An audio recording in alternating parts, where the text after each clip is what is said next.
poloon ma fàtte ko. loolu mooy juboo loolu la ñu xam ci juboo ndax yow. waaw ni nga li may wax nii joxante loxo nga gis wala juboo nga gis. xam nga lu ma gis man juboo laa gis xam nga lu tax ma wax la juboo. te après nga wax ma yan acte nga ko mën a firndeel. déglu rek man li ma neex rek laa lay wax déglu ma rek xam nga président Macky Sall. non doo ma wax li la neex nag de. non di nga ma wax ci li ma lay laaj aussi. waaw li nga laaj bu ma neexee wax li ma lay neex laaj ci tontu. dama la ne président Macky Sall xam nga Sénégal yi dañ ko fal. jox ko prérogative jox ko une force publique. jox ko seen confiance mu taxaw assumer ko pleinement. ne man may président de la République du Sénégal président de tous les Sénégalais. ñu def ko pression def ko lu nekk mu toog tenir def na li mu war a def. dëgg la président bu mat sëkk appuyé wu adossé wu sur les forces publiques. adossé wu ci li ko constitution may. dégg nga donc li mu def dafa am droit def ko mu def ko président Wade moom itam dafa taxawoon ci benn fànn bu mu toog. di défendre doomam di défendre boppam parce que nee na dañ ko agressé. am na ci droit parce que loolu kenn war koo na laal moom. lañ def doomam nag problème justice la man xawuma ko ñoo ko war a toppatoo mais toujours est-il que loolu lu ko naqari woon la. léegi ba mu demee ba nangu sëñ bi woo ko muy taalibe murit Macky Sall ne taalibe murit la moom itam ñooy ñaari taalibe murit sëñ bi woo leen ñaan leen ne leen juboo ñoom ñu nangu may ko loolu dama defe ne te ku ci nekk amoon nga droit te tàmbaliwul foofu de. ñoom seen jubóo bii nii tàmbulul foofu de. monsieur le ministre nit ñi ñu ngi laaj bi dégg nga ko pourquoi mënoo ma ci tontu. parce que li ma la laaj dafa leer yan jubóo laa la wax jubóo la parce que dañ ko yàgg a togg ba mu ñor ñu soog koo indi Masaalikul Jinaan foofu du poignée de main boobu du tàmbaliwul foofu de. buñ ko yàggee togg day nuru baara yego buñ ko yàggee togg day nuru baara yego. bu la ne yàgg a togg mooy ça veut dire que diggante bi dafa am ñu ko doon defar ñu ciy waxtaan pour jubóo am. nga bëgg fii ni barigo yow la engagé parce que yow yaa xam lañ fa wax lu nekk. non mais monsieur le ministre yow yaa ma wax dama la ne dañ ko yàgg a togg mooy ça veut dire que jubóo buy am bu jubóo buy am mais dafa am ay waxtaan yu am ay nit ay émissaires yu dox ñuy rafetal ñuy dindi ba gis ne fii kat mën nañoo toog léegi pour symboliser ko loolu laa la wax ne moom lañ symboliser Masaalikul Jinaan président Abdoulaye Wade ay nit yàgg nañu ko seeti këram di ko wax ak moom président Macky Sall am na ñu ko wër di wax ak moom ay kilifa di ci wax ay nit yu nekk bitim réew di ci wax ku nekk di ci wax kii ñu naan ko sa baay la war nga koo jox cër kii ñu naan ko sa doom la war ngeen a juboo war nga koo yiir ku ci nekk di dem ba ku ci nekk nga def sa xol ba ñu taxaw mais kooku ñëpp ci war a kontaan kenn waru fee nekk di war a génne sax ay affaires yu ndawaan yu ko war a yàq li nit ñi def ñëpp dañu war a pousse dans un même sens ñu continuer defar Sénégal. président Abdoulaye Wade ñëw ñu jël expérience am. kii nga xam ne bi moom lañ dox mission muy président la ñu bàyyi ko mu liggéey. monsieur le ministre wax nga ma li ci Sénégal gagné wax ma li ci Sénégal di perte xanaa du ñu dem nag ba dañu naan ki nga xam ne dafa ameloon réew mi xaalis nañu ko bàyyi na ñëwaat nañu fàtte lii nañu def lii après lu ci mënoon nekk lu toll ci ay milliards ñu mën ko. est-ce que ci dynamique boobu la ñu jëm yaa ngi dugal de façon intelligente pour affaire Karim Wade est-ce que xaalis bi mu yor dañ ko war a baal ou bien est-ce que dañoo war a def ay amnistie ay affaires yooyu xam nga. sa opinion mën nga ko émettre keneen mën naa jàpp opinion man xawma président Macky Sall est-ce que dana ko amnistier est-ce que du ko def xawma est-ce que président Bala dana ko ñaan ou bien du ko ñaan mais man Thierno Lo man maa moom sama bopp maay waxal sama bopp président Macky Sall waxuma mais maa ne man bu ma sañoon man ñu effacer lépp bal ñëpp juboo ñu liggéey Sénégal ça n'engage que moi. monsieur le ministre. waaw je l'assume. bul ci sax jéem a sonn. bokkoo sama parti. milliards yi Sénégal yi mujj ci nax saay. gis naa fu ñu rey ay. non waxuma non man Sénégal laa waxuma feneen. dama la xool non fii laay wax man. dama la ne yow loolu ngay incarné fi mu nekk nii loolu ngay wax yow. fi laa jëm dama la ne damaa la koy wax samay bët nii xoolal toog ci télé bi di ko wax ay réew toog na fi ñu rey ay bakkan ñu jékki-jékki toog ci benn taabal juboo ko. man Thierno Lo maa la wax ne. nañu fàtte lépp. maa la wax doo bàyyi ma répété ko sama bopp bala nga ko nettali ñu naan peut-être waxu ko déglu ma maa la ne muy Khalifa Sall di Karim Wade di keneen ak keneen booy ba ñu ne nañ dem de 2010 ba 2019 effacé nañ lépp nañ déparaat maa ko wax ku ne na am opinion maa ko wax assumé ko en tant comme politique man maa ko wax man suba bindu ko wax ko fu ne maa ko wax man Thierno Lo maa ne bu ma sañoon ñu tàmbali 2010 ba 2019 mbaa 2020 sax nañ wax fii wala 2019 lañ nekk sax. am na si fee yëpp. waaye fee yëpp Sénégal juboo ñëpp àndandoo liggéey. xam nga kon ñi xas système bi am nañu dëgg. mais c'est une affaire ñi nga xam ni vraiment ay anti système lañu. oui système bi lii mooy système boo xam ni pour yow. mooy système bu mën a jëmale kanam gina Sénégal. xam nga déjà tu abordes mal le problème je suis pas le système. non je suis un élément du système. dafa nag boo nee système bi dafa am. système bi mooy voilà yéen politique yi lii la nañ def lii. yaa ngi tooñ après beneen yoon keneen mën na ñëw taxaw ni bon ci amnistie lay mujj. yaa ngi tooñ de parce que am na politique yoo xam ne d'accord wuñ ci li may wax fii ci table bii de am na politique yoo xam ni d'accord wuñ ci li may wax te ci fan yi di nga dégg ñu ma ci attaqué seen affaire la loolu lañ gëm. man Thierno Lo dama wax man sama tur man maa ne su ma sañoon ñu amnistier lépp jubale xol yi ñu tàmbali liggéey maa ko wax kooku je ne parle pas au nom de la majorité je suis pas le système je suis un élément du système. waaw mais moo tax ma wax la loolu. waaw defa nag bul ne système bi dafa am ñu ko incarné ak ñuy décider parce que tey bu ñu waree def amnistie bi xoolal ça se passe entre le président de la République et son assemblée nationale je ne suis pas le président. yónniwuma du ma porte-parole du ma assemblée nationale. d'accord citoyen la maa la ko répété waat ne la nan amnistie lépp fay yëpp man Thierno Lo maa ko wax. fee yooyu mën nañ ci boole coow Ousmane Sonko ci 94 milliards yi ñuy wax. dama la ne. waaw yëpp tout. da nga dégg sama wax ma def ci distinction. waaw mais man maay laaj position non mais man maa la laaj. parce que loolu c'est important mu soulever ko est-ce que loolu fee yooyu mën nañ ci boole coow bii nga xam ni tey moo jib. ba moom Ousmane Sonko ak ñi ànd ak moom jàpp ne dañ cee pare pour yóbbu ko ci kaso. est-ce que jàpp nga ni fee yooyu mën nañ ko cee boole. dama la ne man Thierno Lo. waaw dama la ne bu ñu tàmbalee 2010 ba 2019 lépp li fi nekk war a diviser Sénégalais yi war a yóbbu nit kaso ci affaire yi war a taqale askan bi na ko effacer lépp parce que Ousmane Sonko mii ngay wax bu ma sañoon tey ak compétence yi mu am moom.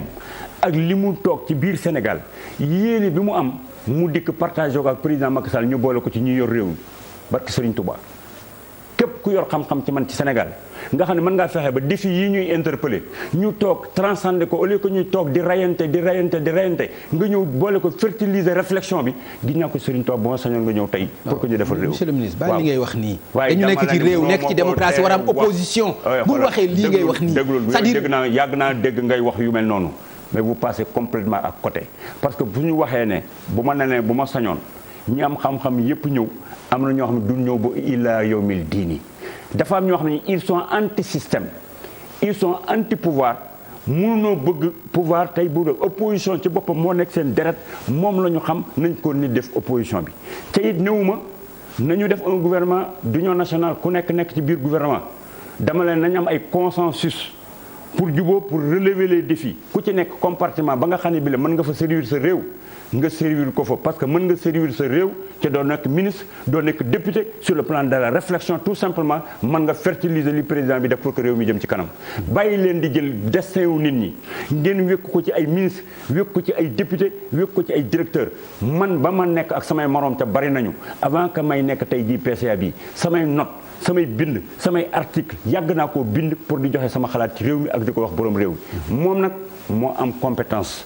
moom moo am doole soit mu jëf ou bien mu bañ a jëf mais nit ñi nañ indi seen xalaat yu baax indi seen xalaat yu rafet pour que ñu jéem a dem mais newuma bu opposition am Sénégal parce que contre pouvoir. mais soo nee ku am compétence dama ne bu ma sañoon dama Sonko bu ma sañoon ba tudd ci Ousmane Sonko yaa tudd Sonko ma ne la bu ma sañoon Sonko. xalaat bi mu am ak ambition bi mu am mu ñëw ñu utiliser ay compétences am dolli ko ci affaire bi pour dem mais loolu ma waxal Sonko waxaluma ko keneen am na ñoo xam ne ñii du ma jaraluñ ma parce que c'est des antivaleurs. peut-être waay. oui il y a des antivaleurs dans ce pays je les connais c'est des antivaleurs c'est des gens qui n'ont jamais géré quoi que ce soit ñu jël leen di leen jox ay responsabilités parce que président Abdoulaye Wade. te ñu ngi ci opposition bi dama ne président Abdoulaye Wade indi na fi loo xam ne moo gënoon garaaw ci réew mi. tu es à l'université. Idrissa Seck nga bëgg a wax déglu ma doo déglu li ma bëgg a wax maa ko waxal sama bopp. waaw damay laaj rek. déet waxuma ko wax déglu ma da ngay nekk étudiant. ñu seppi la étudiant nga génn université ñu jox la ministre. un pays ne se fait pas comme ça. un gouvernement on ne le constitue pas. mooy ni ko Ablaye Wade daan defee. dama Ablaye Wade ni mu ko daan defee di wax ne.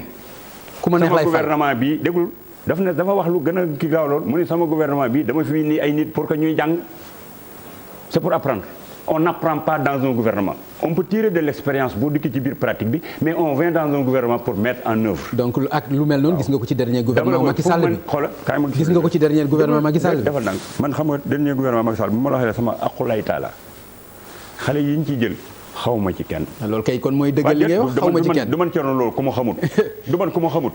du man ku ma xamut mais fait bi bu fekkee ci sa expérience politique fait bi bu fekkee gis nga ko ak sa expérience ci secteur privé. waaw doo déglu bu fekkee nga ni ma xaw ma ci kenn ci gouvernement bi bu fekkee fait bi gis nga ko fa. waaw képp koo xam ne kii sa fait méngoo na ak bee ci Ablaye Wade je te fais la même critique. waroo génne un étudiant. mu génn université nga def ko ministre. amul benn expérience pour pratiquer il peut pas être un manager mënta diriger des équipes expérience moo yor réew. là boo xoolee benn affaire gis nga ñi nga xam ne dañoo mas a pratiquer jaar fenn ñu dugal dans un gouvernement boo xoolee gis nga ñi ciy booster seen ay secteurs di dem ëpp vitesse mooy ñi nga xam ne dañoo pratiquer woon. ñi mas a pratiquer nekk ay consultants ou bien ñu nekkoon ay secteur privé ou bien ñu nekkoon yor ay cabinet d'avocat ou bien ñu nekkoon ay docteur ou bien ay affaires yi amoon métier bokk di ko exercer boo leen dugalee nga xool seen secteur ni muy doxee bokkut ak ki nga xam ne bi mi ngi soog a génn école nga dugal ko ne ko kaay nekk ministre te ma jox la benn affaire parce que da ngay wax ci affaire réew mi ma jox la benn exemple. Pam Ngañ xam nga yaa ngi attaqué ñu naan politiciens yi tey ma wax leen fii dara man mi biñ ma defee ministre de l'environnement xam nga mooy jeune frère Modou Diagne Fada laa remplacé ji woon. Est-ce que waa Sénégal xam nañ ne ba ma demee ci ministère boobu directeur de cabinet conseiller technique Modou Diagne Fada directeur technique Modou Diagne Fada yam yoraloon ñoom laa yore ministère bi ba ni ma fa jógee. te xam nga ne boo amee adversaire politique nga nar a dëngal doo jël équipe ba mu doon liggéeyee nga jël leen du directeur de cabinet ba ca suuf ñoom ñëpp laa fa bàyyi. benn discours laa leen déglul benn discours laa benn discours laa leen wax benn discours laa leen wax dama lay wax lu sérieux te dama bëgg ñu déglu ko mu sérieux d'exemple parce que man mënoon naa jël samay xarit dugal sama sac su ma dikkee dóor DC ba dóor directeur yi remplacer leen lu ma bëgg a def xam ci loolu gën a yombe mais dama dikk téye leen ci biir réunion bi ñu doon def ma ne leen seen diggante ak Modou Diagne Fada relation personnelle ku génn fi mën ngaa dem kër Modou Diagne Fada ndax la ngeen séqoon bu ko kenn ci yéen dindi mais fii ci biir nga xam ne bi c'est la république ku fi nekk il faut servir la république. Inch'Allah. ki fu liggéey bu baax ci lettre de mission bi ñu ma jox. doo fi am problème ba ilaa yawmil diini gis nga discours boobu ma leen jox moo leen boosté ñu commencé di liggéey. j'ai fait la même chose bi ma demee ministre du tourisme et de l'artisanat changé wu ma leen les mêmes personnes laa fa bàyyi ñoom laa liggéeyal ma defati leneen dikk dem méridien président ma dem jëli El Hadji Malick Sy Souris. dem jëli Tidiane Sylla dem jëli Moustapha Fall dem jëli Njawar génn ñi ma jiitu woon ñëpp nekk ay ministre du tourisme laa woo méridien président ma ne leen yéen a ma jëkk ci ministère bi vous êtes des Sénégalais ce secteur doit prendre de l'envol kaay seen ay expérience ñu àndandoo ngeen jàppale ma yóbbu secteur bi ce jour bi ñu paree ndem si yàlla Jacques Baudin moom la El Hadji Malick Souris wax ne ko yow yaay nekk le rapporteur de l'ordre du jour mu taxaw mu ni Thierno Lo ce que vous avez fait aujourd'hui ci livre Guinness ci lañ ko def ça n'existe nulle part dans le monde kenn mosu koo def ay nit jiitu la ak ñoo xam ne ñi nekk parti socialiste ak ñoo xam ne ñi ngi nekk ci opposition ci temps d'Ablaye Wade de contre nga xam ne Ablaye Wade booba bëggul ku dégg ku wax parti socialiste ma woo socialiste yëpp méridien président jiital leen parce que Souris a écrit sur le tourisme Tidiane Sylla nekkoon na ministre tourisme bind ci sur la formation ma jëli leen ba mu leen indee loolu te gis am na conséquence ba ma dikkee ma organiser le salon du tourisme Ablaye Wade toog devant le CICES ñëpp toog mu ni dama mas di nommé ay ministre du tourisme ca gëmu moom ca mosuma gëm tourisme Thierno Lo convaincre nga ma di nga def différence entre président bu gëmul woon ak président bu gëm buy accompagner moi je marque les territoires ak fu ma jaar dama koy marqué ku mu neex am na maa def la première édition du salon du tourisme au Sénégal ñu jox ma la fédération la médaille d'or de la fédération pour la vision parce que premier salon bi ma def dañ ko comparé avec le Top Reza ma dellu si defaat deuxième édition def un salon sur la ferronnerie moi je marque les ministères où je passe parce que je suis un développeur j'ai un carnet d'adresse je sais booster les choses ku mu neex moo am ku mu naqadi moo am ñii di melalee li nag ku nekk wax ba ma nekkee ci tel ministère j'ai laissé telle trace. D'accord waaw.